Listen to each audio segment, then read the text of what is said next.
Bem-vindo a mais um podcast Cadê o Pedido, Vendedor? Esse é um podcast que respira negócio. Eu sou o Silvio Pinto, eu sou um profissional da área comercial e estou no mercado há 30 anos, meu amigo. Aqui nós falamos de vendas, mercado, das tendências que estão transformando o jeito das pessoas fazerem negócio. O nosso podcast está nas plataformas YouTube, Spotify, LinkedIn, Facebook, Instagram. Agora você não tem desculpa nenhuma para ouvir no seu carro ou na sua academia. Eu também quero agradecer os meus patrocinadores. Eu quero falar sobre qualidade. Cobreforte, uma indústria de fios e cabos elétricos, com 10 anos de experiência no mercado, vendendo cabos de comando, cabo ATOX, cabo PP, cabo NAX, e a Cobreforte ela tem a qualidade excepcional em metro, ISO, e também você encontra os cabos da Cobreforte em todas as lojas de material elétrico do Brasil e nos dos quatro cantos do Brasil.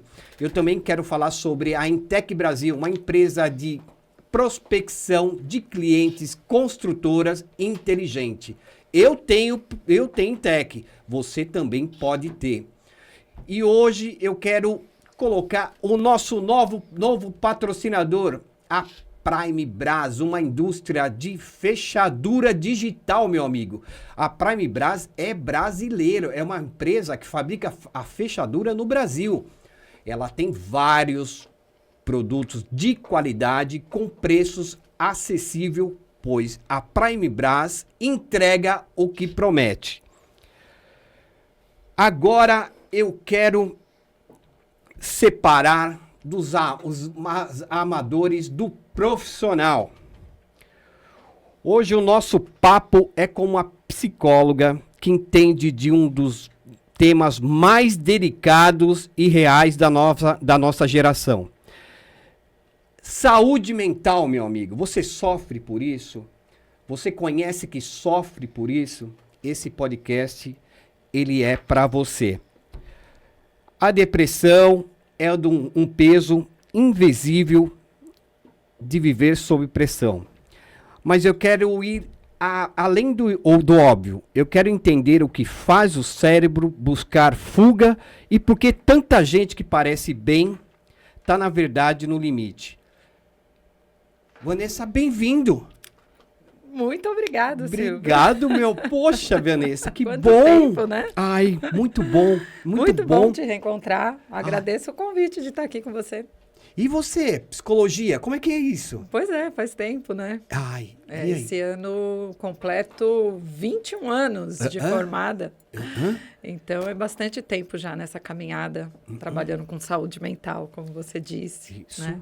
E bem bacana, um tema super importante mesmo, que precisa ser cada vez mais trazido, debatido, conversado, né? Para ir esclarecendo mais. E, como você disse, separando os amadores dos profissionais. Porque quando o assunto é saúde mental, todo mundo quer dar pitaco, todo mundo acha que sabe, todo mundo quer dar um caminho, todo mundo tem uma sugestão. Então, parece que saúde mental é um dos campos onde não precisa de formação, né? Porque todo mundo acha que entende de saúde mental. Então, a importância aí da gente realmente trazer profissionais da área para falar, né? Se até profissionais, às vezes, se equivoca, imaginam pessoas amadoras que nunca estudaram, que fizeram um cursinho, às vezes, na esquina, de uma semana e já acha que pode falar de saúde mental, trabalhar com saúde mental, que é um tema tão delicado, que envolve a vida das pessoas, né? O sofrimento das pessoas. Então, realmente, a gente precisa separar os profissionais dos amadores.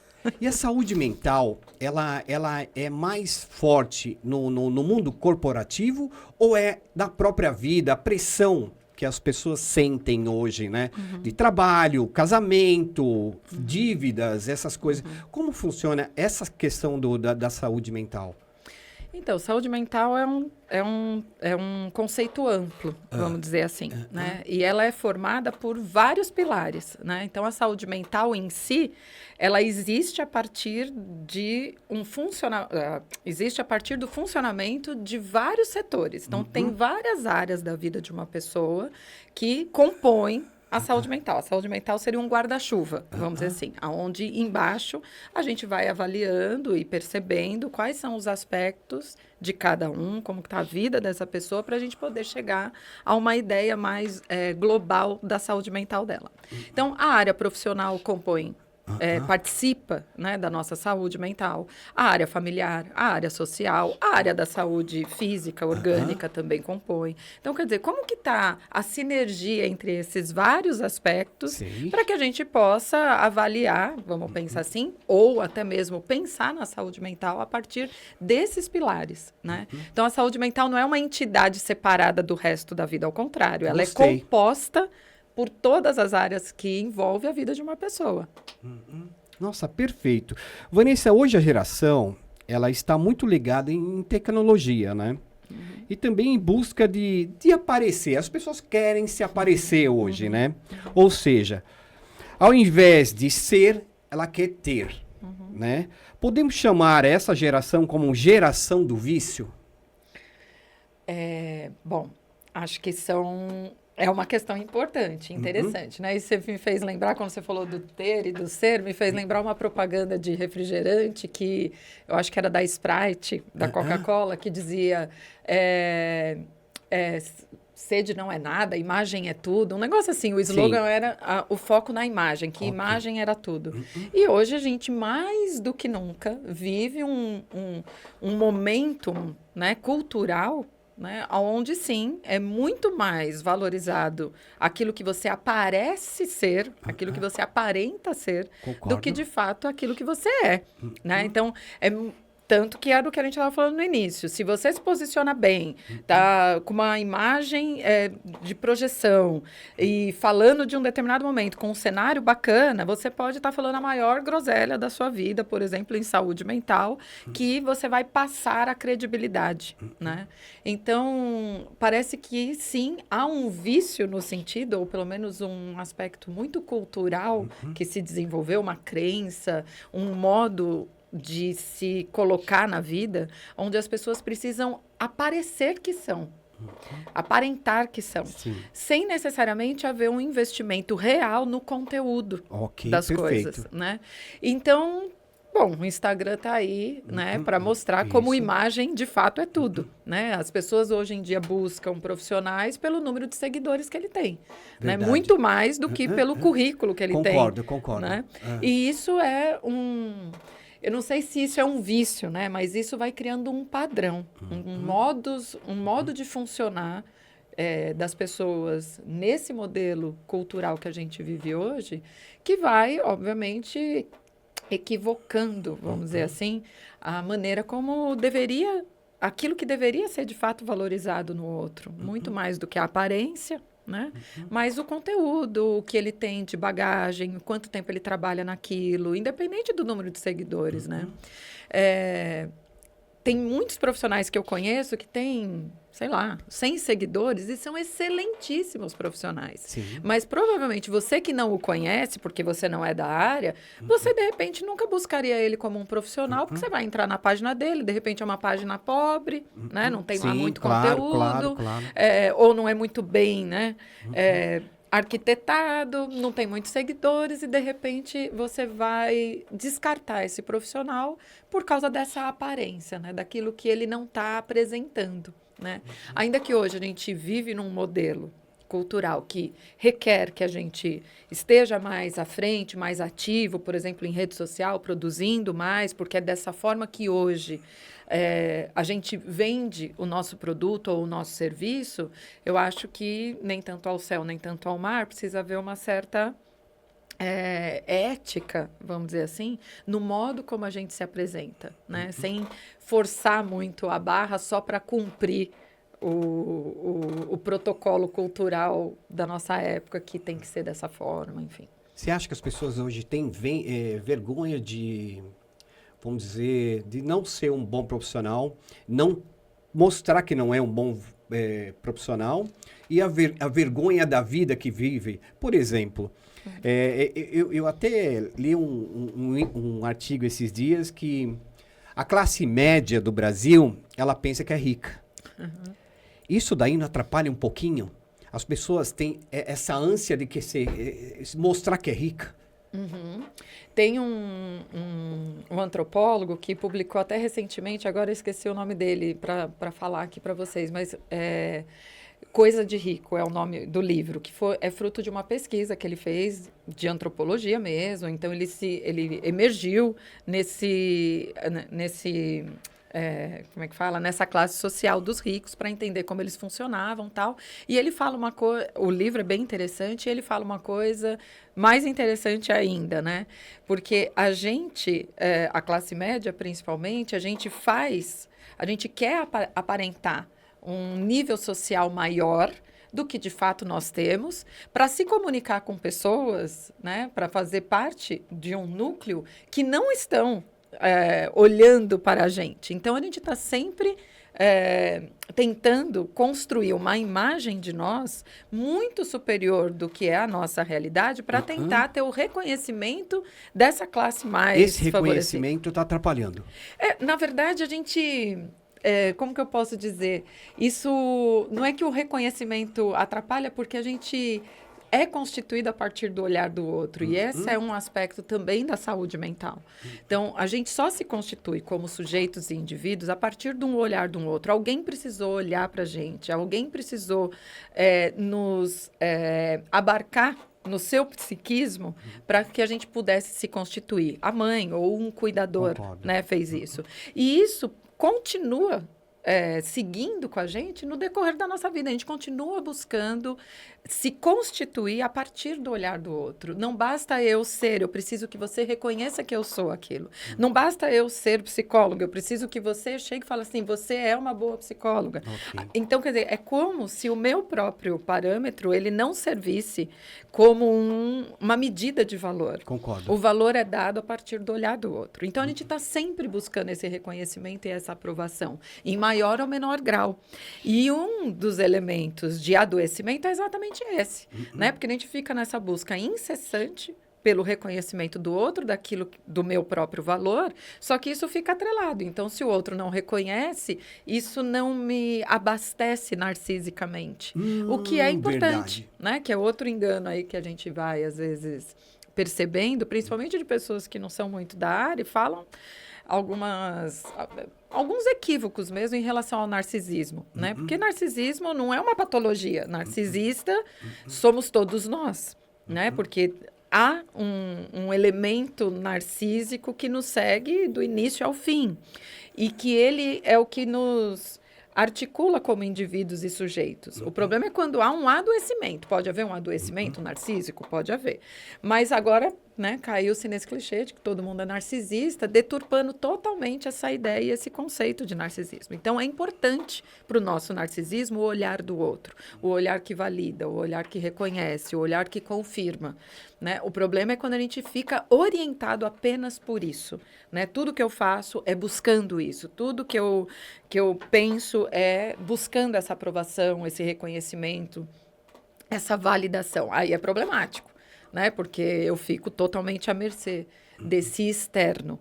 Então, nesse sentido, de novo, é mais importante o outro dizer que sou do que eu de fato ser, né? E aí a gente tem um descompasso e que pode sim levar a um adoecimento mental, psíquico, emocional muito importante, muito sério. Como identificar um narcisista?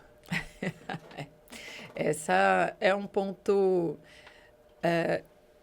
veja, toda vez que a gente leva em conta as nossas necessidades, a gente está sendo egoísta, mas de um ponto de vista necessário. Eu preciso pensar em mim, eu preciso defender meu território, meus interesses, buscar situações que me favoreçam. Porque se eu não estiver fazendo isso por mim, Ninguém está fazendo. Verdade. Né? Então, esse é um aspecto saudável do nosso narcisismo.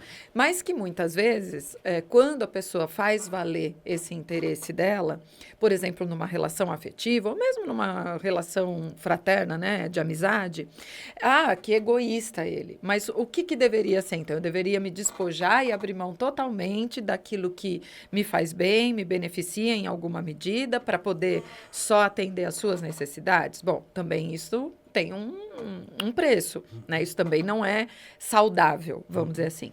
Então, quando a gente fala de um narcisista, é aquela pessoa incapaz de flexibilizar. Toda patologia, toda psicopatologia, na verdade, a gente está falando de uma escala que tem nuances, que vai do saudável ao patológico. Ok.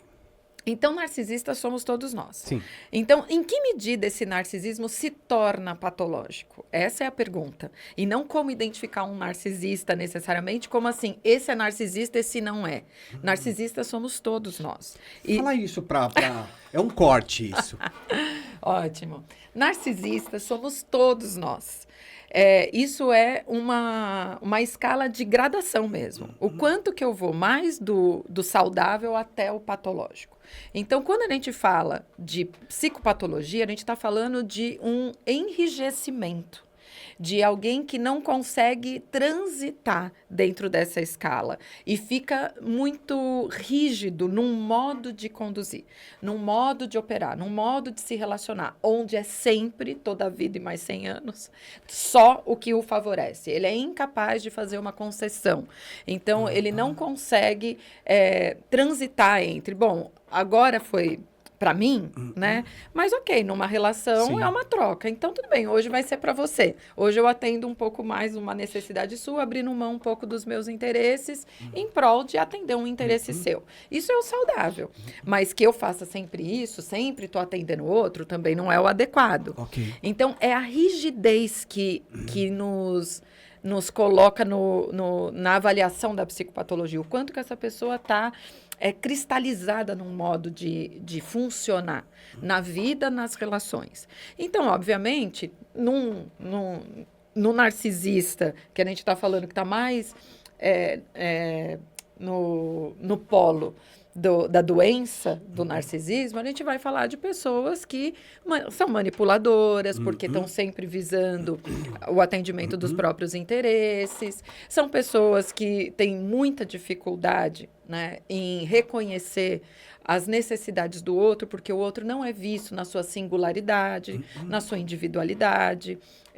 Então, uma ausência de empatia pelo outro, de ser capaz de se colocar no lugar do outro. Então, são aquelas pessoas que realmente você vai ter uma dificuldade muito grande, porque é sempre para ele, vai estar sempre sendo pedido de você que... Né, pedido implicitamente, não é um pedido declarado. Mas você vai percebendo na relação que, assim, não tem espaço para mim. Eu não existo diante dessa pessoa. Né? O narcisista é isso, é só o eu que Primeiro vale. eu, segundo eu, terceiro eu, quarto eu, quinto eu, sexto eu, não tem outro. Na relação não tem um outro. E toda relação é entre um eu e um outro. Concordo. E que a gente possa transitar nesses dois locais. De ocupar o lugar do eu, mas vez ou outra de, não, pera, deixa... eu me colocar no lugar do outro, né? E nessa cristalização, nesse enrijecimento, não há essa flexibilidade, né? Obviamente. Então, é quando a gente fala desse adoecimento, mas é dentro de uma escala, né? Então, quer dizer, eu acho que é isso, é uma gradação mesmo. Sim. A psicopatologia é uma gradação, né? Entre as coisas. Todo mundo tem um pouquinho. O problema é quando isso domina o modo de funcionamento da pessoa. Você sabe de uma coisa? Eu tenho muito problema. É sério que eu vou te dizer. Bem-vindo ao clube. Bem ao clube. Mas o meu problema, eu acho que é um problema bom. Eu abraço as pessoas. Eu sinto as pessoas. Energia, eu gosto da troca, da energia. Você não acha que no mundo de hoje, as pessoas estão se separando uma da outra? Mas está com muita dificuldade. A gente vive numa sociedade narcisista, né? O próprio nosso sistema esse modelo, né, que foi ganhando cada vez mais força neoliberal, ele defende exatamente isso, de que tem que ser cada um por si mesmo, que você tem que visar o seu, que você é o empresário de si mesmo, né? Isso é a ideia, né, a neoliberal que Sim, circula. sim. Você é empresário de você mesmo. E parece que isso não está atrelado, mas a cultura e os modos as crenças, os modelos de funcionamento de uma sociedade datado, né, de uma época, ele compõe. Ele ajuda, ele constitui, ele é um dos pilares na constituição da nossa subjetividade. Então, isso vai sendo interiorizado e incorporado às nossas identidades. Então, esse mesmo modelo que está falando mais de um modo de relação de trabalho, ele vai sendo adotado para outras esferas da nossa vida. Então, você acaba sendo também um você S.A., né? Um empresário de você mesmo, já ouvi isso. nas suas relações, por exemplo, sociais. Então, quer dizer, está sempre muito orientado por aquilo que é a necessidade do eu, né? E essa é a dificuldade hoje em dia. As pessoas estão vivendo muito mais sozinhas. Concordo. As pessoas estão... Bom, a gente estava conversando aqui no bastidor, Sim, né? claro. Sobre a questão do casamento. Claro. Então, quer dizer, quando cada um está muito individualista, no sentido de só querer atender as suas próprias Sim. necessidades e ideias também, né? A dificuldade do diálogo que a gente percebe, tudo muito polarizado, é sempre nós contra eles. Isso é tudo uma sociedade, uma cultura, né? Que vai formando também um modo de se relacionar no microcosmo, né? Então, isso é um macrocosmo, né? Uma dinâmica macro, né? Neoliberal, mas que vai interferindo também nos modos de relação nas vidas mais nessa esfera micro, né? Mais individualizada. Agora vamos falar sobre dependência química. Uma coisa que eu gosto muito de falar e abordar mesmo, né? Por que a sociedade tem empatia por quem tem depressão, mas julga quem é dependente químico? Pois é, né? Essa é uma pergunta interessante, Silvio, porque a sociedade não tem empatia por quem é deprimido. Né? Também, né? É verdade que há um preconceito e um estigma muito maior na questão dos usuários de drogas, sem sombra de dúvida. Porque recai sobre eles uma ideia, uma crença social, uma ideia de que eles escolheram estar naquela situação. Sim. Né? Que o dependente químico está todo ferrado porque quis, porque ele escolheu. E se ele quiser, ele sai disso, é só ele parar de usar. A gente pode falar em escolha quando a gente fala do primeiro uso. Eu escolhi experimentar álcool, eu posso escolher experimentar cigarro, eu posso escolher experimentar cocaína. Isso é uma escolha. Sim. Mas eu não escolhi ser dependente químico. Ninguém escolhe ser doente, entende? Ninguém... É uma doença? É uma síndrome, vamos dizer assim, que é diferente de doença, porque na doença a gente tem muito bem caracterizado o quadro. Então, a gente sabe a causa, sabe qual é o curso da doença, né? Como ela se desenvolve e tem um tratamento para aquilo. Sim. Quando a gente tem isso muito bem definido, a gente fala, temos uma doença, né? A gente coloca isso na categoria de doença. Quando não tem causa específica, quando as causas são múltiplas e não tem como precisar exatamente o que faz uma pessoa desenvolver ou não aquele quadro, a gente fala mais numa síndrome, porque a gente fala de um conjunto de sinais e sintomas que é prevalente na maioria dos casos, mas assim, o motivo que levou você a desenvolver uma adicção não é o mesmo que vai levar eu a desenvolver uma adicção. Sim. São causas, vamos dizer assim, que são imprecisas. A gente não consegue precisar. Todo adicto é porque teve tal coisa que desencadeou a adicção. A gente não sabe dizer. É genético? Tem estudos que dizem sobre um componente genético que participa. Sim.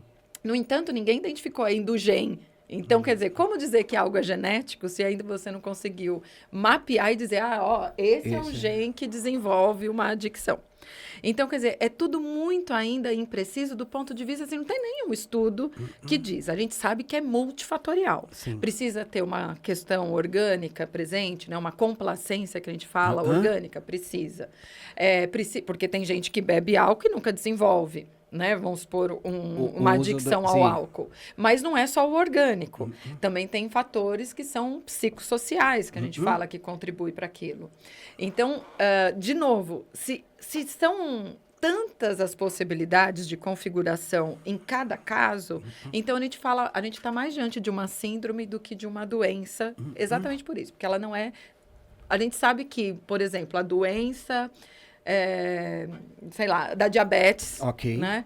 Ela é causada por uma falha genética, pensando no diabetes tipo 1, por uma falha genética X, a gente consegue mapear quais são os genes envolvidos, a gente sabe dizer exatamente qual é a causa e sabe dizer qual é o tratamento. Numa adicção, a gente não sabe dizer. A gente não tem esse mapeamento feito, aqui que é o problema, é aqui que causa tudo isso.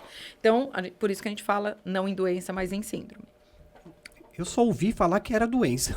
Então, e aí... É mais fácil? O quê? De falar que é doença? É porque quando a gente fala que... É claro que essa é uma distinção que o leigo não é obrigado a saber. Sim. Certo? Essa distinção que eu estou falando entre síndrome e doença, ele não é obrigado a saber.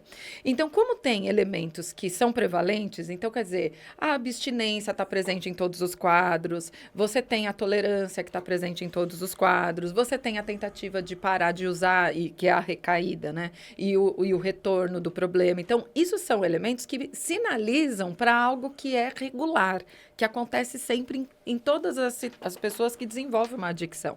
Então, isso cria uma ideia de doença. Por quê? Porque está bem caracterizado nesse sentido, o sintoma, esses critérios. Mas, de novo, né, a gente só pode falar na doença se a gente souber uma causa. E a gente não sabe a causa da adicção. Né? Nenhum estudo ainda mostrou qual é a causa da adicção. No entanto, para algumas pessoas, ou que sofrem com o problema, porque são os usuários, os dependentes, ou as famílias desses usuários, às vezes encarar como doença é uma forma de atenuar o peso moral que essa doença, que essa síndrome carrega. Concordo. Então, voltando naquilo que você estava dizendo, a pessoa tem mais empatia pelo depressivo do que pelo dependente? Não necessariamente, porque a depressão vai na contramão do modelo sociocultural que nós vivemos, que é o da alta performance, da produtividade, de um estilo de vida, tudo muito bem redondinho. E o que o depressivo faz? Ele é o oposto da alta performance, é aquele que sequer às vezes consegue levantar da cama, né? Então, quer dizer, o que geralmente as pessoas que, né, falam para o deprimido... Ai, mas levanta dessa cama, tá um dia tão bonito lá fora.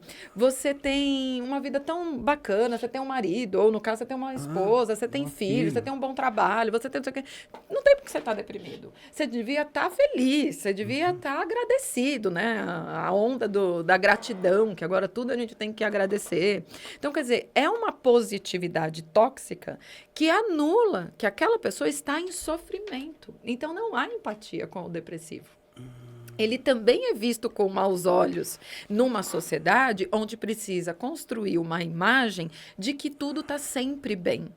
A questão é que, no caso da dependência, tem esse estigma moral mesmo, né? Essa conotação moralista de que o deprimido pode até não ter escolhido, né? Na cabeça do leigo, o deprimido não escolheu adoecer, ainda que ele seja julgado por permanecer doente, porque ele deveria estar feliz com a vida que ele tem. Mas no caso, de novo, da dependência química, né? Especificamente, aí é por escolha. Então, quer dizer, é um julgamento moral que se faz. Então, também não tem empatia com esses indivíduos.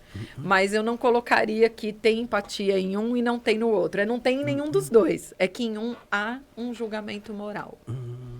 Perfeito. Você falou muito na palavra adicção. Isso é uma escravidão? A palavra adicto, ela vem, né? A raiz da palavra adicto vem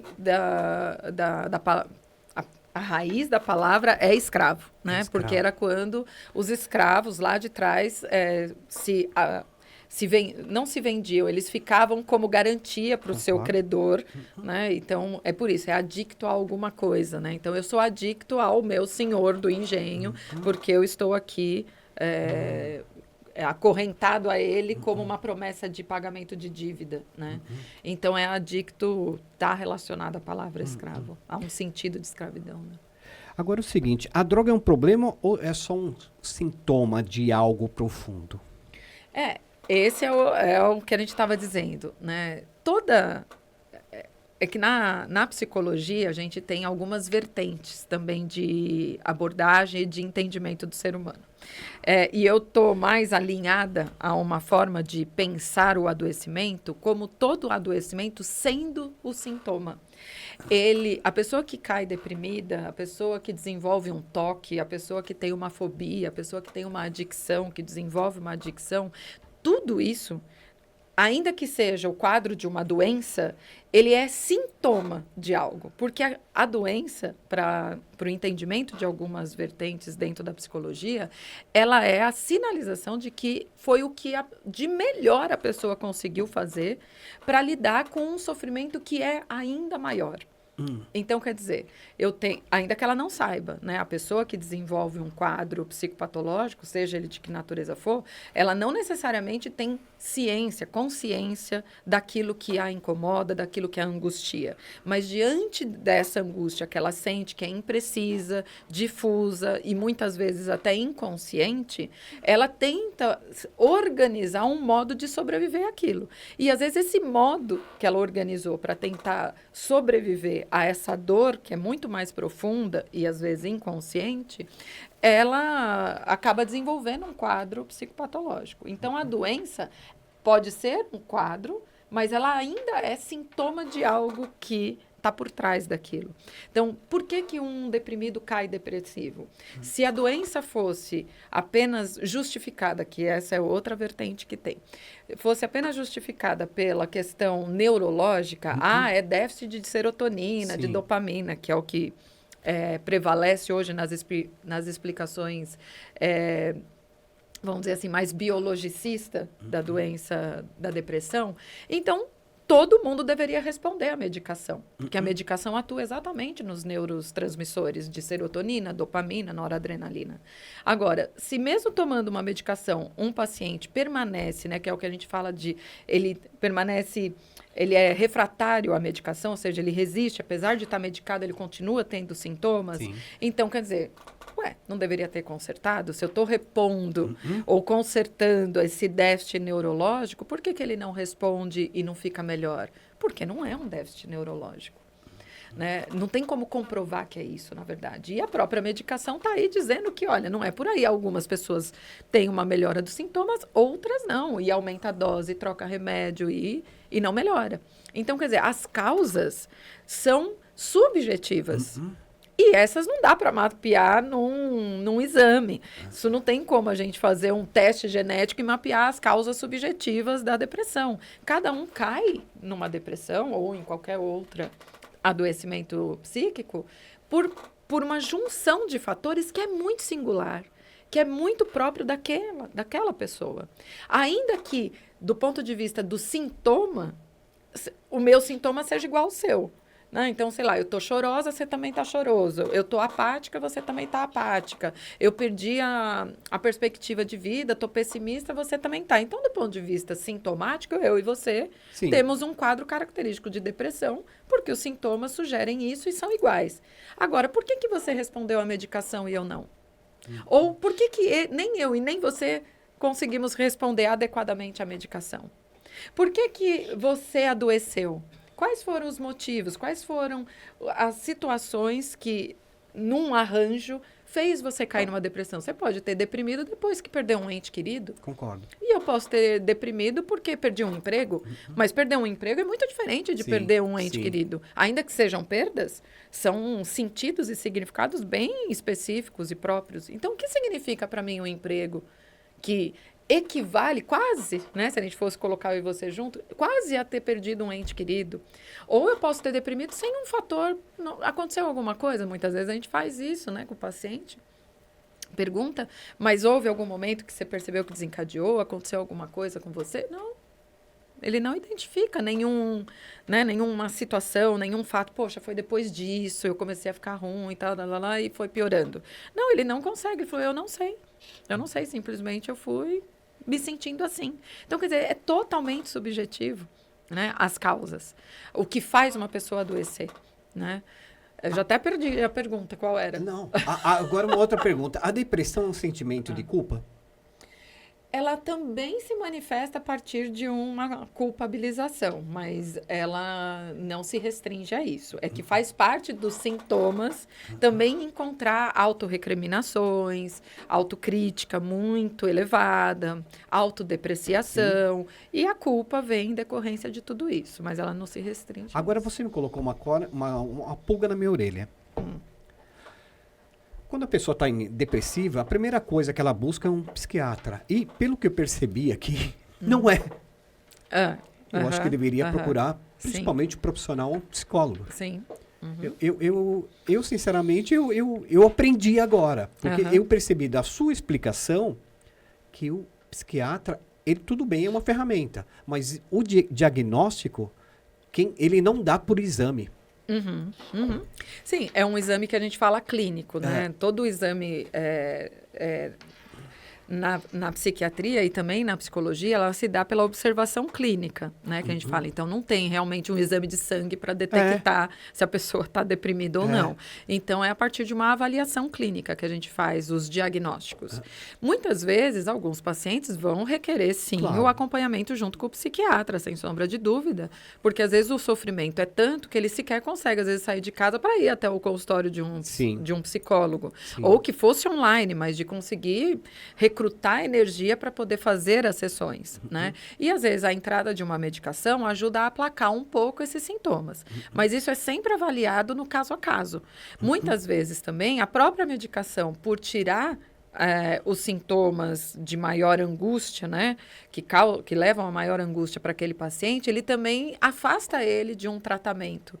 Porque, bom, agora eu estou me sentindo um pouco melhor, porque tomei a medicação, então eu não preciso ir lá investigar a minha subjetividade, eu não preciso ir lá entender como que eu vivo e encaro a vida, qual o sentido que as coisas... Prozac da vida. O Prozac da vida, que é uma forma aditiva de resolver situações. A tomada da medicação...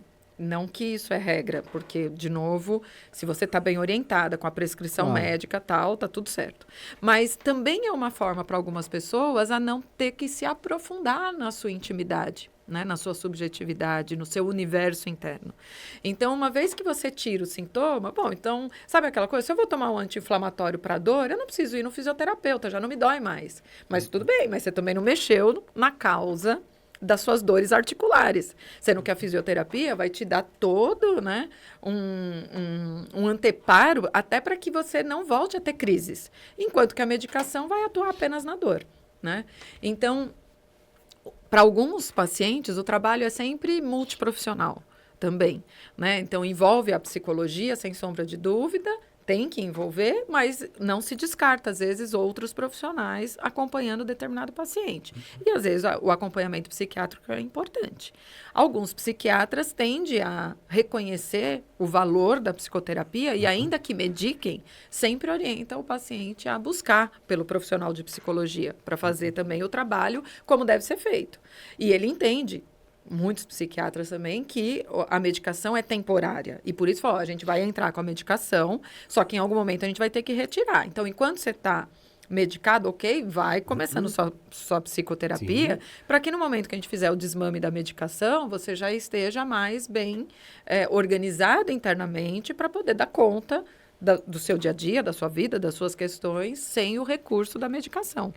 Você me dizia, agarrando do remédio. O remédio, ele leva um período. Você não pode tomar o remédio a vida inteira. Mas a terapia você pode fazer a vida inteira.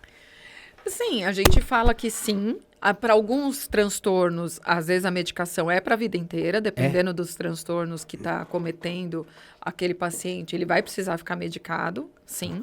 Mas quando a gente fala de psicoterapia, a gente está falando de momentos de vida. Então, quando a gente fala que a psicoterapia é para a vida inteira, até tem muita gente que fala que o psicólogo nunca dá alta para o paciente, porque se ele der alta, do que ele vai viver?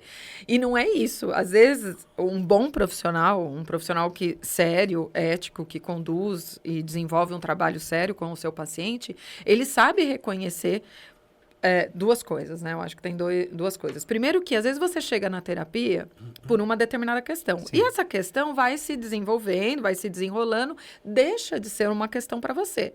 Só que você está implicado agora com outras. E você dá sequência à terapia porque, ok, eu já não estou um exemplo, né? Mais deprimido, mas eu... gostei, eu quero continuar investigando meu psiquismo, entendendo minha história de vida, como que as coisas se arranjaram na minha cabeça e o paciente segue por desejo próprio, de querer aprofundar aquele trabalho, que é um trabalho de lapidação mesmo, sim, interna, né?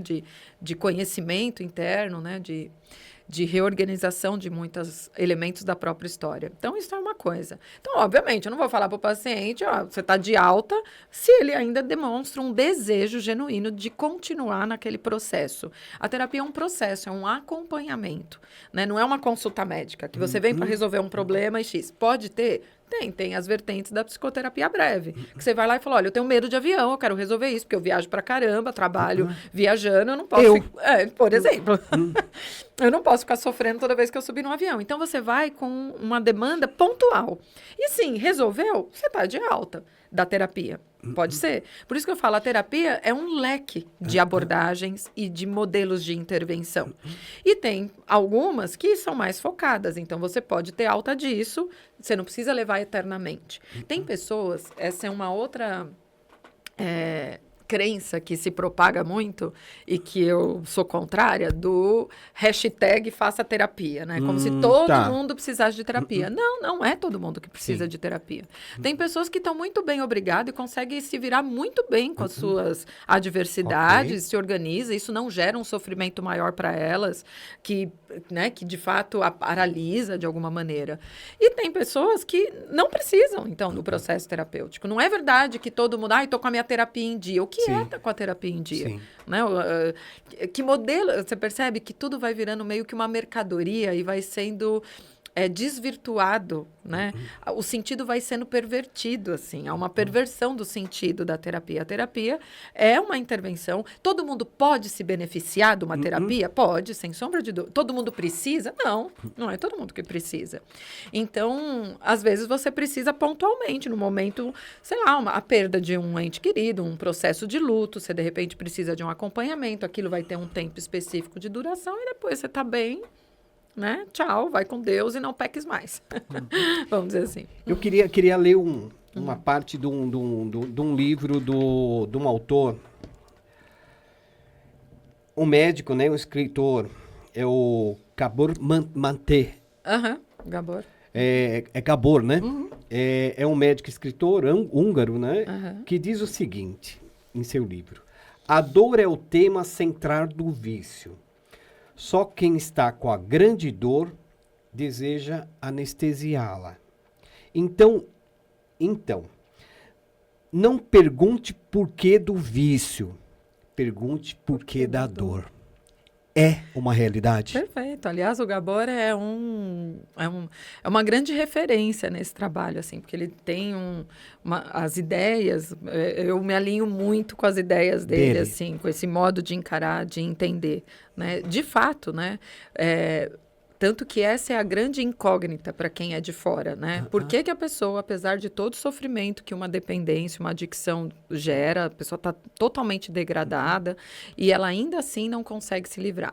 Ainda que tenha um fator, agora sim, depois do uso, né, contínuo, desenvolve ali uma dependência química propriamente dita, o cérebro necessitando daquela química para funcionar, mas também tem o aspecto de que se o que fez ele buscar a droga nesse sentido de anestesiamento não foi resolvido, ele ainda prefere a dor da dependência do que aquela dor que gerou a busca, né?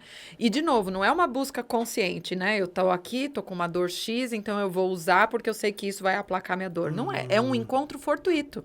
Eu tenho uma dor X, eu tenho um desconforto mental, psíquico, emocional, que é difuso, eu nem sei reconhecer, mas aí... Na hora, num dia de uma experimentação, eu experimentei um cigarro de maconha. E no momento que eu fumei, além de eu ter experimentado o efeito da maconha em si no corpo, eu também percebi que, nossa, aquela angústia que ficava né, naquela janela, que nem de computador, né, funcionando em segundo plano, ela deu uma amenizada. Nossa, eu senti um alívio de algo que eu nem sabia precisar direito que eu sentia. A partir desse momento, deu uma liga.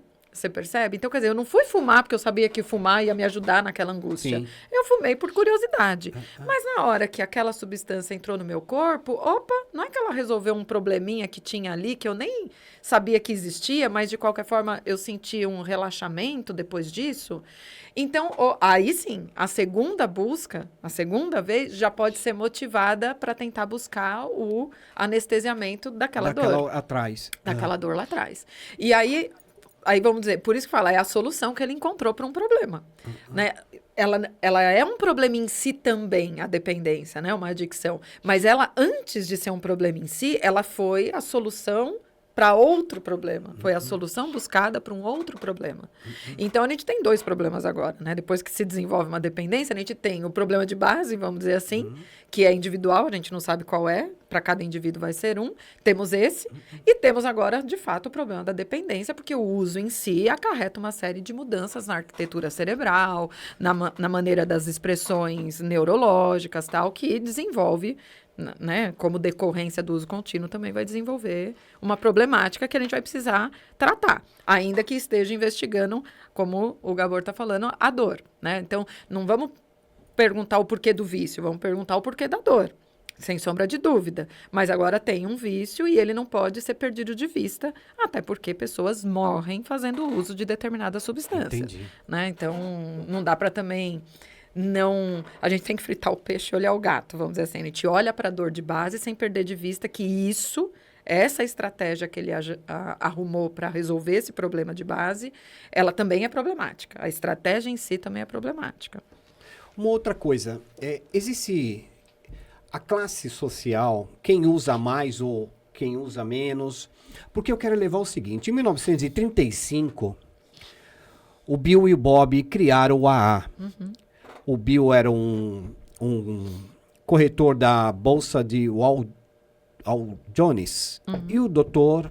Bob, eles criaram um sistema que eles perceberam que a única forma de estacionar a dependência química era falando e ouvindo. Você acredita nisso?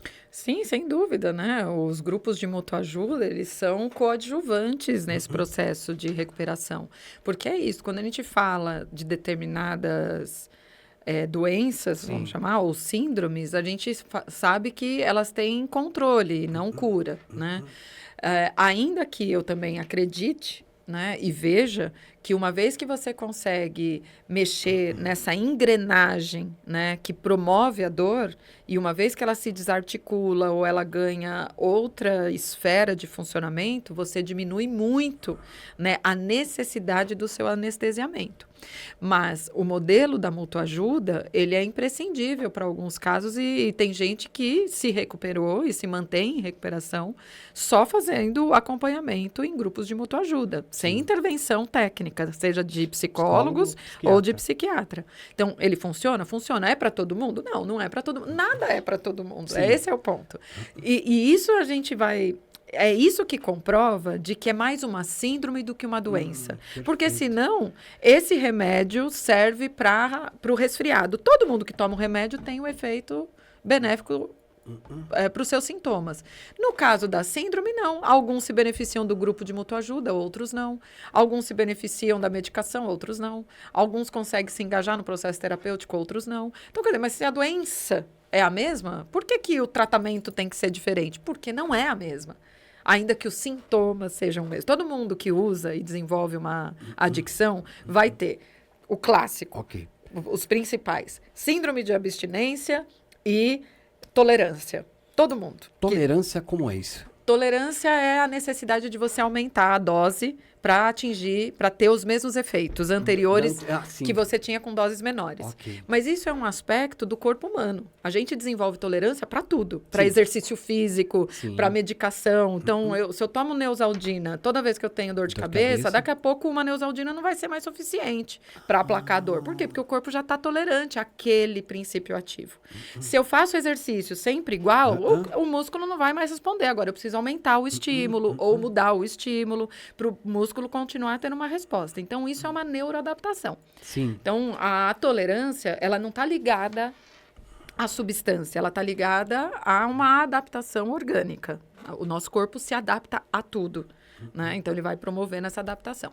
Então, no caso de uma adicção, toda vez que você faz uso de uma substância e você tem um efeito X, em algum momento, essa mesma quantidade não vai mais promover esse efeito. Concordo. Você vai ter que aumentar a dose para continuar tendo o mesmo efeito. Sim. Então, isso é a tolerância, que é fruto e resultado de uma neuroadaptação. E aí vem chegando cada vez mais a dependência. Sim, sem dúvida. Na verdade, a dependência, ela é avaliada a partir disso. Se tem, principalmente, né? Tem outros critérios que a gente avalia também. Mas, principalmente, se há o desenvolvimento da tolerância, se você... Uma das perguntas que a gente faz, você...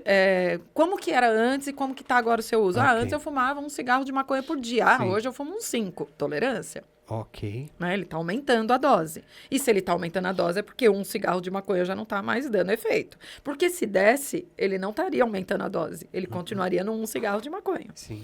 E a outra coisa, e o que acontece quando você não usa? Né? Eu fico irritado, fico aflito, fico ansioso, fico com insônia, sei lá. Ele vai relatar sintomas. Isso é abstinência. Então, quer dizer, fico de boa.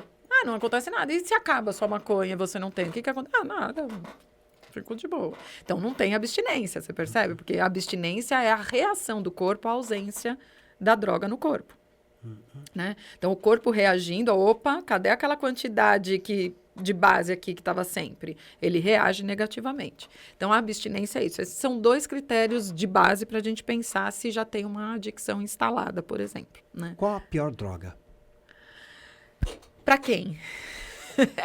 Álcool, cigarro, cocaína, maconha ou amor? Pois é, boa. Que tem um MADA, né? Tem uma ADA. O que é pior? Mas quando eu falei para quem, é porque é para quem. Qual é a pior droga? Depende da pessoa. Para quem? Para essa pessoa, às vezes a pior droga foi o álcool. E para essa outra pessoa, talvez a pior droga foi a maconha. E talvez para essa a pior droga é o amor. Então, é sempre para quem? Quem é o sujeito da ação? Para a gente saber qual é a pior droga, né? Porque senão a gente cai de novo numa coisa moralista. Beber pode, mas o problema é o crack. Mas eu conheço muita gente degradadíssima por causa de álcool. Eu também conheço. Pois e a maioria. Isso, exatamente. Então, quer dizer, a pior droga, parece que o problema está na droga. E, na verdade, o problema está em quem a usa. Sempre o problema no sentido assim, é qual é o uso que a pessoa está fazendo daquela substância. Amor é bom, amar é bom, mas para algumas pessoas é extremamente prejudicial. E eu vou dizer que amar, então, é o problema? A pior droga é o amor? Bom, então todo mundo que ama está prejudicado? Não. Então, é quem é o sujeito. Para qual sujeito? Qual foi a pior droga para esse sujeito? Para esse sujeito, a pior droga foi o cigarro. O Freud, por exemplo. Freud foi usuário de cocaína, numa época onde a cocaína... Opa! Isso em que ano? Lá em 1890, a cocaína era liberada. Ele foi contratado pelo laboratório que fazia a sintetização da folha da coca para ele fazer experimentos, como hoje um laboratório faz com os médicos. Olha, claro, tem uma nova droga aqui, testa, vê o que você acha, faz os seus ensaios clínicos e tal. Então, ele passou a administrar a cocaína totalmente legalizada, comprada na farmácia, vamos dizer assim, que ainda não estava na farmácia, né? Estava em teste. Ele passou a administrar a cocaína em si mesmo, como bom cientista que é, e também em seus pacientes para ver o resultado. Uma das indicações do uso da cocaína era para o tratamento do vício em morfina.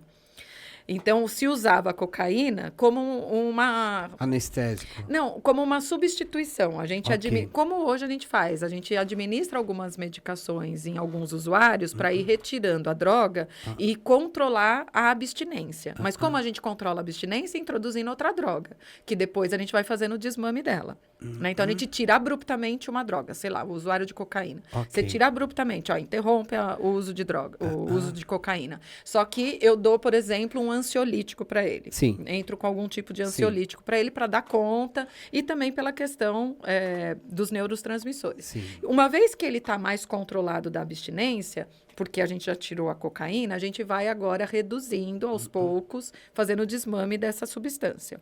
Então, vamos pensar que lá atrás era a cocaína que estava fazendo as vezes dos ansiolíticos de hoje, para o tratamento de morfina. Então, ele começou a administrar nele mesmo e nos seus pacientes para ver o resultado. No primeiro momento, ele falou, uau! Ele até acreditava, na época, que a cocaína era a droga que os psiquiatras e neurologistas estavam buscando para o tratamento das depressões. Por quê? Porque ela era um estimulante, porque ela voltava a dar energia para a pessoa, trazia de novo ela para a vida. E ele falou, e ele chegou a escrever em um dos artigos dele dizendo que, olha, parece que está aqui a chave para aquilo que os meus colegas psiquiatras estão buscando para o tratamento da depressão. Só que, como bom cientista que é, ele começou a relatar os efeitos colaterais. Opa, pera, que eu estou percebendo que eu estou precisando aumentar a dose. Eu estou percebendo que quando eu não faço uso, eu sinto assim.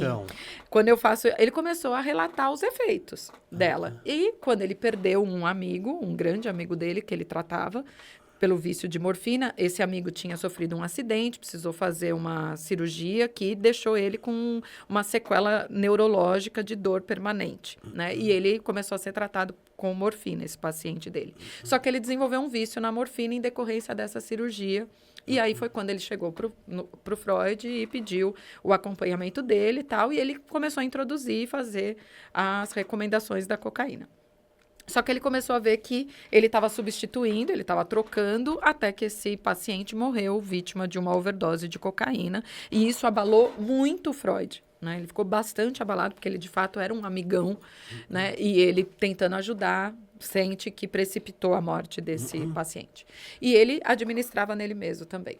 Enfim, ele foi percebendo em si a tolerância, a abstinência, que ainda ele não dava esses nomes, né? Não tinha esse critério, mas ele percebia, estou precisando aumentar a dose, eu me sinto assim, eu me sinto assado. E começou a descrever o quadro que ele percebia nele. Até que ele abandonou o uso da substância, né? Não quis mais, e mesmo vítima de cânceres na boca que ele tinha, ele fez cirurgias, né, para tirar câncer na boca, porque ele era um grande viciado, adicto a charutos. E ele fumou charuto até a cova. Então, quer dizer, ele abandonou a cocaína, mas o charuto ele não conseguiu abandonar. Então, para o Freud, qual foi a pior droga? O charuto. E ele foi usuário de cocaína por um período. Né? Ainda que, de novo, não como um adicto, como um cientista experimentando em si, até que a droga, enfim, foi descartada como uma possibilidade por causa dos efeitos colaterais. Então, se eu for dizer, o que é pior, charuto ou cocaína? Depende para quem. Para o Freud, o charuto foi pior que cocaína. Tem gente que usa cocaína e bebe, mas a pior droga para ele é a bebida e não a cocaína. E existe quem usa cocaína e não bebe? É difícil a gente encontrar, né? É muito mais comum, principalmente hoje em dia, a gente vê as dependência cruzadas, né? A múltiplas drogas. Então, a pessoa bebe, usa cocaína, fuma maconha, toma um MD, toma um MD nas baladas, enfim. Então, o que torna muito mais difícil o tratamento, né? Porque a gente está falando de substâncias de classes psicoativas totalmente diferentes também, né? Uma coisa é tratar alguém usuário, viciado, adicto a estimulantes, porque tem um efeito sobre o cérebro. Outra coisa é tratar alguém que tem uma adicção a depressores do sistema nervoso. Só que quando a pessoa usa os estimulantes e os depressores, né? Então, quer dizer, é muito difícil o manejo disso, porque são estímulos contrários que essa pessoa dá para todo o seu sistema, então tratar isso é um desafio maior, né? E, de novo, por isso que não é a droga em si, Porque, veja, a pessoa usa cocaína, usa maconha, usa álcool, usa remédio. Então, será que o problema é a droga? Ou é ele que tudo que usa se torna um uso aditivo? Então, a gente tende a olhar para o sujeito e não para a droga. Né? Já não é mais a droga que me importa. Não que eu não fique, né, de olho, porque eu sei que uma overdose de cocaína acontece. Mas eu preciso olhar para o sujeito. Porque tudo que ele usa... Tem gente que larga a substância e vira adicto de NA e AA. Conheço Vira, gente assim. tipo, um pastor do grupo. Tá adicto, não faz nada que não envolva a questão do grupo. Então, quer dizer, ele substituiu uma adicção. Aí você vai dizer, mas não é melhor ele ser adicto ao uso, ao grupo, do que a uma substância? Depende. Do ponto de vista do risco, ele corre mais risco, sem dúvida, usando cocaína do que no grupo. Mas do ponto de vista dele conseguir ter resolvido a sua dinâmica interna, ele continua adicto. Pode ser questão de tempo ele voltar a usar a droga dele de escolha. Por quê? Porque ele continua adicto, ele só substituiu. De vez de ser a cocaína, agora é o grupo de NA. Se eu te falar uma coisa, NA, AA, tudo, eu conheço um pouco desses grupos. E você sabe o que eu percebo lá dentro? Muita gente vai falar que não, tal. Personalidade. Eu acredito muito que as pessoas lá têm um personagem. Eles não são daquela forma, eles querem mostrar que eles são assim, porque na realidade, dentro de um grupo, o que você busca é o princípio, né? E eu percebo muito as pessoas falar mais alto, que não sei o quê, que não sei o quê, não sei o que lá. Ele tem, como é que eu posso te dizer? Coach, parece um coach. Né? Parece um cara que sabe tudo, né? O cara vai dentro de uma convenção e começa a falar um monte de coisas, você entendeu? E, muitas coisas que são aceitáveis, muitos deu certo para ele, mas as pessoas não são iguais. Eu acredito que as pessoas não são iguais, então não funciona desse jeito. Então, o que você colocou agora sobre as pessoas ficarem viciadas dentro de grupos, parece muito com uma igreja, né? Sim. Principalmente na igreja evangélica, né? As pessoas, inclusive quem faz o uso, também vão buscar uma igreja, né? E ficam muito bitolados, eu percebo isso daí também, sabe? Sim, porque de alguma forma ele acredita que a cura, vamos dizer assim, é de fora para dentro, sendo que, na verdade, a grande transformação é sempre de dentro para fora. Sim. E quem está, de fato, se a gente pegar o primeiro passo dos alcoólicos anônimos, admitimos que éramos impotentes perante o álcool e que havíamos perdido o controle sobre as nossas vidas. Por que esse é o primeiro passo? Porque você não faz nada se você não admitir que você perdeu o controle de uma situação e que você está impotente. Concordo. Só que isso estimula, de alguma forma, de que você de acreditar que é o outro que tem a cura. É o terapeuta que vai te ajudar, é o grupo que vai te ajudar, é o psiquiatra que vai te ajudar. Sendo que, na verdade, é você precisar tomar a responsabilidade nas próprias mãos. Você é autor da sua cura. Não importa onde você vai estar, não importa se você vai estar na igreja ou não vai estar, ainda que buscar uma espiritualidade, hoje em dia a gente sabe que é um dos pilares da saúde mental também, né? Não só para dependência. E isso indifere, não importa qual é... E, de novo, espiritualidade não tem a ver com religiosidade, mas você adquirir, desenvolver uma perspectiva que vai além da sua condição humana apenas, que é o né? terceiro passo, que é a entrega. Que é a entrega, que eles chamam de um poder superior, exatamente para ser eclético, para não ser uma coisa imposta, né? Então, não é no catolicismo, no evangelismo, no candomblé, onde quer que seja, mas que você acredite que tem algo para além de você. Por quê? Porque a adicção, a gente estava falando isso lá atrás, a adicção, ela também é uma patologia narcísica. Né? Aonde a pessoa está fechada num circuito nela mesma, né? Então, como uma patologia narcísica, acreditar num poder superior, acreditar na sua impotência, né? Que ele fala, eu era impotente, acredite, entregue a sua vontade a um poder superior, que é o que fala no terceiro passo, é isso, é assim, se descentralize, sai de dentro de você, você tá fechado, você está num circuito fechado, você está funcionando né, num circuito fechado, onde é o eu só que está em voga. Sim. E a droga, ela também vem atender a uma necessidade narcísica de melhoramento do eu. Porque, dependendo, a maioria, né, se você conversa com o paciente, ele vai dizer, não, quando eu fumo maconha, eu fico mais criativo. Já ouvi isso. Né? Eu fico mais criativo, eu fico mais divertido. Sim. Quando eu bebo, eu fico mais interessante. Eu componho. Eu componho melhor. Ou, no caso da bebida, eu me desinibo, eu fico melhor, eu sou mais bom papo. Ou, quando eu cheiro, eu fico mais ativo sexualmente, eu funciono melhor, eu não sei o quê. Ou seja, melhora o eu. Concordo. Isso é narcísico, entende? Eu preciso melhorar o meu eu. Mas por quê? Porque a dor é exatamente de reconhecer um eu que tem, que não é tão inflado assim. Né? Então, nesse sentido, também uma adicção ela é narcísica. E você tirar um pouco esse indivíduo dessa centralização no eu é importante para ele se abrir para o universo lá fora. Outra coisa que a gente escuta de adictos é o quê? Mas eu estou destruindo só a mim mesmo. Não, você está fazendo sua mãe sofrer, mas o problema é meu, eu que uso. Porque não é contagiante, não é contagiosa. Não é contagiante, mas é contagiante. Eu falei, então, isso é um modelo de pensamento narcísico, né? Porque está fechado, não reconhece que o outro é afetado ou que aquilo também impacta a vida do outro. Não é capaz de se colocar na vida do outro. Não que ele faz isso de forma deliberada, né? Proposital. Ele não consegue abarcar o outro na sua experiência. Então, pensando na questão que você trouxe, né, dos grupos, eles são importantes. A pessoa pode usar isso como um instrumento de melhoramento, mas se ela quiser. Eu ouvi uma frase outro dia que para mim fez muito sentido, não lembro quem falou, na verdade, mas dizia assim, para eu te prejudicar, eu não preciso de você. Eu posso te prejudicar. Eu posso chegar aqui e falar mal de você aqui onde você trabalha, posso fazer sua caveira, e você pode estar quietinho lá na tua casa. E eu vou estar aqui te prejudicando. Mas para eu te ajudar, eu preciso da sua ajuda. Verdade. Eu só posso te ajudar se você quiser. Eu não tenho como ajudar você se você não se ajudar. Então, para eu te prejudicar, não. Para eu te prejudicar, eu te prejudico. Sem a sua participação. Mas para eu te ajudar, eu preciso que você participe. E é isso. Então, não é o grupo que vai me ajudar, não é a igreja que vai me ajudar.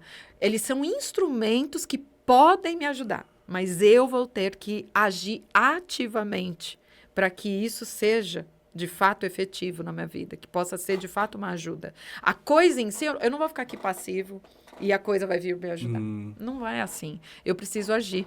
Né? Aliás, pensando em espiritualidade e religiosidade, não é isso que fala? Né? Orar e vigiai? Você pode pedir para Deus, mas levanta e vai atrás. Deus não vai fazer, as coisas não vão bater na tua porta. Então, de novo, até para Deus me ajudar, eu preciso me ajudar também. Eu preciso fazer a minha parte. Assumir a responsabilidade. Vanessa, vou fazer uma reflexãozinha aqui final. No fim das contas, né? Todo mundo está fugindo de alguma coisa, né? Uns fogem com as drogas, outros com metas, outros com sorrisos, os sorrisos forçados. Mas talvez o verdadeiro vício seja o medo de encarar a própria dor. Se alguém que está ouvindo a gente agora identificou com isso, qual seria o primeiro passo para a pessoa buscar ajuda de verdade? Bom, o primeiro passo é buscar, não é puxando a brasa para minha sardinha, né? Mas é buscar um profissional de psicologia, né? E um profissional que, de fato, desenvolva um trabalho sério, porque eu quero distinguir aqui a psicologia dos coaches, né? Que é um problema atualmente, porque eles não se preparam e às vezes acham que ir nesses eventos, mega eventos de um final de semana, uau, é isso que vai me ajudar. Uma palestra. Não, esses eventos de coach, sabe? De imersão, que você passou o dia lá e tal, e vamos mover suas emoções. Bom, se isso for só um primeiro contato, como um start, para a pessoa poder buscar, aí sim, um trabalho individualizado e sério, ok. Mas ela achar que pulando de palestra em palestra, de imersões em imersões, onde tem milhares de pessoas, é isso que vai ajudar, ela está se auto-enganando, né? Porque o verdadeiro trabalho é artesanal, né? O verdadeiro trabalho, a verdadeira solução, vamos dizer assim, se é que a gente pode chegar a alguma solução, porque às vezes a gente chega a conclusões de que algumas coisas a gente consegue sanar, mas outras a gente vai ter que aprender a conviver, seja com a questão de situações externas, seja de situações internas, mas, então, quer dizer, se for um primeiro passo, ok, mas que ela busque, porque o trabalho de melhoramento, ele é artesanal, e ele é feito ali. No pequeno, no passo a passo, nas dificuldades de enfrentar, inclusive, que é um processo longo. Ninguém cresce do dia para a noite, um bebê não se desenvolve do dia para a noite, uma criança não amadurece do dia para a noite, um adulto não se aprimora de um dia para a noite, nada acontece do dia para a noite. Nada é fast food, nada é como aparece no Instagram, né? Vídeos curtos, coisas rápidas, não é dessa forma. O processo real é um processo de longo prazo, é um processo, de fato. Então, que ele possa, né, se ele se identificar que ele está vivendo uma situação dessa, que ele possa buscar um profissional de saúde mental e desenvolver um trabalho, né, de buscar, para poder buscar entender como que é o universo interno dele, como que ele funciona, como que a história de vida dele participa e contribuiu para isso que hoje ele vive como uma dor. Que às vezes ele nem sabe dizer, às vezes o paciente chega dizendo, a minha dor é aqui, e no meio do processo a gente vai vendo que a dor nunca foi ali. E que nem ele sabia que a dor não era ali. Ele acreditava que a dor dele era essa. E no meio de um processo a gente vai desvelando outras coisas e ele vai percebendo que no final das contas, nem essa dor inicial era de fato a dor. O buraco estava mais embaixo ainda do que ele imaginava. E não é que a gente sabe. O profissional não sabe de antemão. A gente constrói isso junto com o paciente. É na conversa com o paciente que a gente também vai construindo um entendimento sobre ele.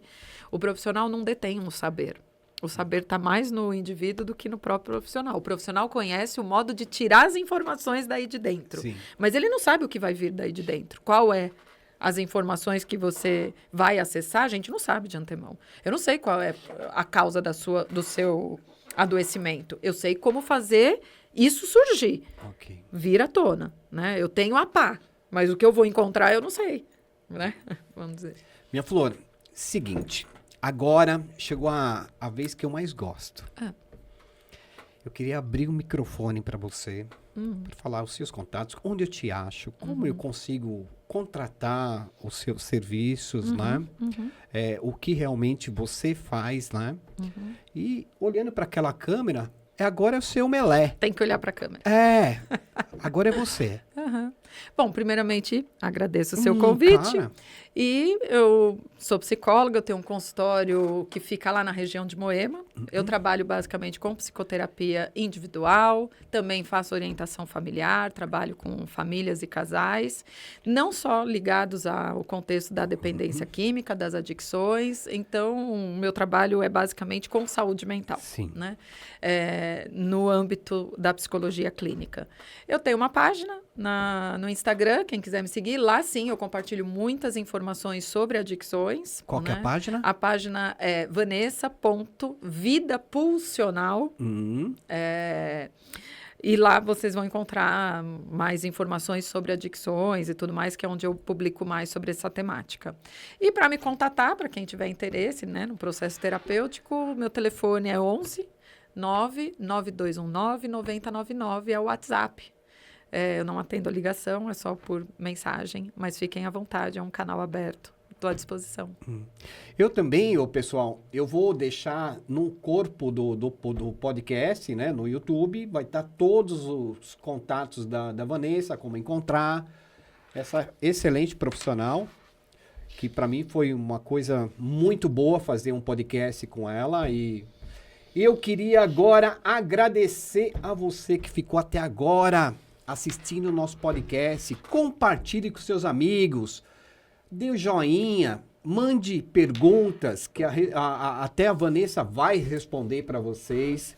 Eu também quero agradecer os meus patrocinadores. Prime Brás, fechaduras digital, é fabricada no Brasil, hein? Cobre é Forte, fios e cabos elétricos. A Cobre é Forte, ela vende o cabo forte. Intec Brasil, Intec é prospecção de empresas construtoras inteligente. E agora, meu amigo, Você que quer ser o nosso patrocinador, mande uma mensagem que a gente vai responder e você vai ter a sua marca dentro desse no nosso podcast. Agora a gente vai chegando no final. É aquela palavra que eu queria dar para vocês. Cadê o pedido, vendedor?